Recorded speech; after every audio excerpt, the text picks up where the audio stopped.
Henry was 78, widowed, and lived alone in a quiet neighborhood where days felt longer than nights. 10 years earlier, this same hospital had taken the one person who gave his life meaning, his wife, Eleanor. She had spent her final weeks in room 417, holding Henry's hand while machines breathed for her. On her last morning, she smiled weakly and said, "Don't stop coming here. Someone else will need you." Henry never forgot those words.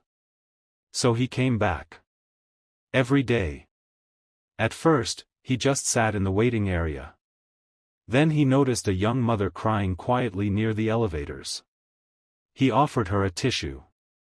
She told him her son was in surgery. Henry stayed with her until the doctor came out. Another day, he shared his coffee with a tired night shift nurse who hadn't slept in 20 hours.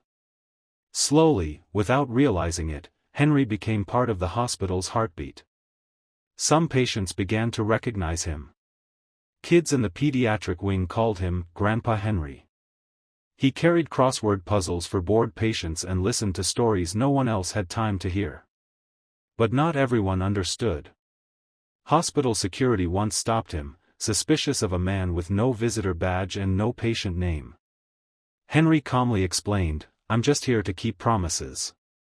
The guard let him go, confused but gentle. One winter evening, a young doctor named Dr. Sarah Collins noticed Henry sitting alone in the hallway, shaking from the cold.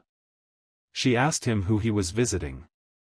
When he said, "No one," she finally listened to his story. Moved, she brought him soup from the staff lounge and invited him to the break room whenever he needed warmth. From that day on, the staff looked out for him. Then one morning, Henry didn't show up. The nurses noticed first. The kids asked about him. Dr. Collins felt an ache she couldn't explain.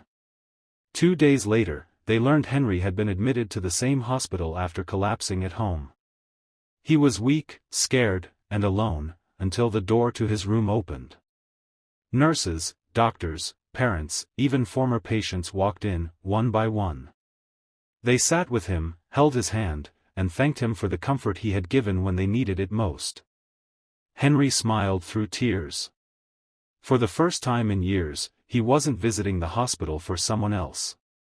This time, the hospital came for him. Henry recovered slowly. When he was discharged, St. Luke's gave him an official volunteer badge. It read, "Henry Miller, Patient of Kindness." He still visits every day. But now everyone knows why.